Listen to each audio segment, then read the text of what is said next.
सी-टी-ई-टीला असलेला मराठी विषय आणि मराठी विषयामधील पेपर 1 आणि 2 या दोन्ही पेपरमध्ये 15 गुणांसाठी येणारं अध्यापनशास्त्र म्हणजेच पेडागॉजी. या पेडागॉजीचा नेमका अभ्यासक्रम काय आहे?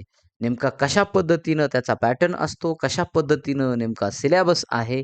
हे आपण आजच्या या व्हिडिओमधून जाणून घेणार आहोत मित्रांनो. अभ्यासट्री या यूट्यूब चॅनलमध्ये आपल्या सर्वांचं स्वागत आहे. आज आपण या व्हिडिओमध्ये महत्त्वाचे जे काही पेडागॉजीचे जे टॉपिक आहेत किंवा पेडागॉजीचे जे घटक आहेत, ते घटक आजच्या या व्हिडिओमध्ये आपण समजून घेणार आहोत. मित्रांनो, जर आपण आमच्या या चॅनलवरती नवीन असाल, तर आमच्या या चॅनलला सबस्क्राईब करायला विसरू नका आणि बेल आयकॉन नक्की प्रेस करा. मित्रांनो, जाऊयात पुढे. पण पुढे जाण्या अगोदर जर या व्हिडिओची आपल्याला PDF हवी असेल, तर तुम्ही आमच्या टेलिग्राम चॅनलला जावं आणि त्या ठिकाणावरून ही PDF डाउनलोड करून घ्यावी. जाऊयात पुढे. आपण नेमका कसा आहे पेडागॉजीचा हा अभ्यासक्रम म्हणजेच सी-टी-ई-टी मराठी पेपर 1 आणि 2 याचं अध्यापनशास्त्रासाठी असलेला हा अभ्यासक्रम कोणता आहे, तो या ठिकाणी आपण पाहूयात. मित्रांनो, सी-टी-ई-टी आपल्या सर्वांना त्याचा फुल फॉर्म माहिती आहे, सेंट्रल टीचर एलिजिबिलिटी टेस्ट. आता या परीक्षेमध्ये मराठी विषयासाठी एकूण आपल्या सर्वांना माहिती आहे 30 गुण असतात आणि या 30 पैकी 15 गुण हे अध्यापनशास्त्रावर असतात. म्हणजेच पेडागॉजीवरती आधारित आहेत. आता तुम्ही जर समजा मित्रांनो पेपर 1 किंवा 2 या कोणत्याही एकाची तयारी करत असलात, तरी देखील मराठी अध्यापनशास्त्राचा अभ्यासक्रम हा जवळपास सारखाच आपल्याला पाहायला मिळतो. फक्त त्याच्यातली काठिण्य पातळी ही पेपर 2ला अधिक असू शकते. परंतु अभ्यासक्रम हा मात्र नियर अबाउट सेम आहे. बघा मग आपण सविस्तरप्रमाणे याचं जो काही विश्लेषण आहे किंवा कशा पद्धतीनं तो सिलॅबस आहे, तो या ठिकाणी आपण पाहत आहोत. मित्रांनो, मराठी अध्यापनशास्त्र हा अभ्यासक्रम मुख्यत्वे मुले भाषा कशी शिकतात आणि शिक्षकांनी भाषा कशी शिकवावी यावर फोकस केलेला आहे, यावर केंद्रित केलेला हा अभ्यासक्रम आहे. मग यामध्ये नंबर 1ला जर पाहिलं आपण, तर भाषा शिक्षण आणि संपादन म्हणजेच लँग्वेज लर्निंग अँड ॲक्विजिशन याच्यावरती फोकस करा मित्रांनो. म्हणजे काय? भाषा ग्रहण करणे आणि भाषा शिकणे यातील फरक समजून घ्या. आपण एका मुद्द्यावरती व्हिडिओ घेऊन येणार आहोत. परंतु आपण आजच्या या व्हिडिओमध्ये फक्त आपण त्याचं काय पाहतोय, म्हणजे नेमकं घटक कोणते आहेत आणि कशावर फोकस करायचं, हे आपण या आजच्या व्हिडिओमध्ये पाहत आहोत. बघा त्यानंतर नैसर्गिकरित्या भाषा आत्मसात करण्याच्या प्रक्रिया कशा आहेत आणि मातृभाषेचे महत्त्व काय आहे, हे आजच्या या म्हणजे हे आपण या थोडक्यात भाषा शिक्षण आणि संपादन या घटकामध्ये आपल्याला हे समजून घ्यायचे, जाणून घ्यायचे. त्यानंतर दुसरा घटक आपल्याला पाहायला मिळेल, भाषा अध्यापनाची तत्त्वे. प्रिन्सिपल्स ऑफ लँग्वेज टीचिंग यामध्ये मग अध्यापनाची विविध सूत्रे आणि पद्धती आपल्याला सांगता येईल.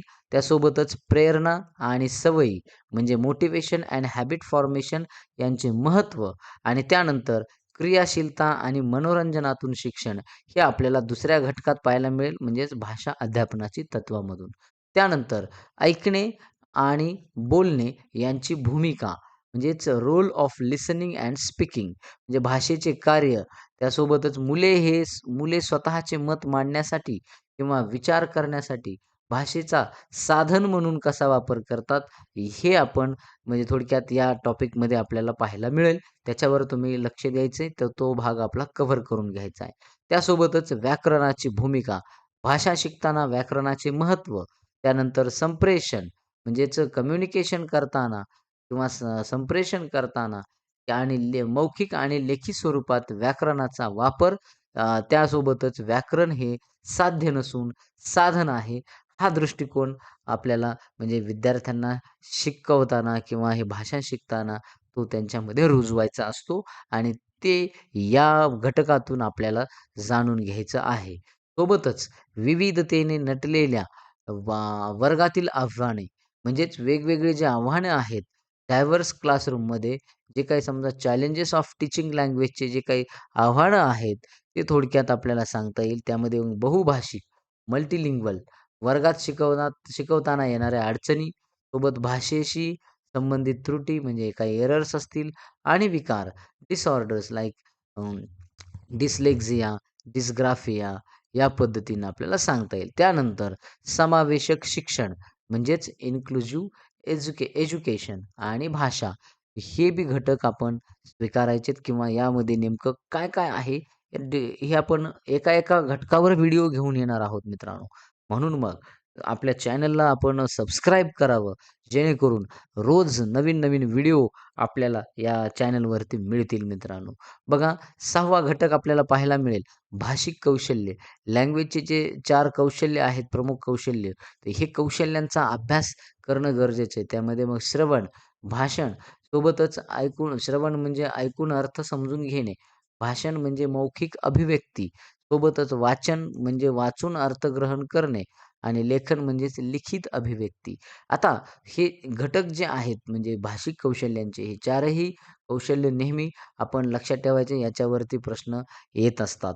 बघा सोबतच 7वा घटक आपण पाहूयात भाषा आकलनाचे व नैपुण्याचे मूल्यमापन म्हणजेच evaluating language comprehension and proficiency. तर यावरती देखील फोकस करायचा आहे. म्हणजे विद्यार्थ्यांचे ऐकणे, बोलणे, वाचणे आणि लिहिणे या कौशल्याचे मूल्यमापन कसे करावे? सोबतच सी म्हणजे सातत्यपूर्ण सर्वंकष मूल्यमापन हे हा जो घटक आहे याच्यावरती खूप प्रश्न आलेले आहेत बघा मित्रांनो. सी-सी-ईवर. सोबत आपण हे लक्षात घेणं गरजेचं आहे.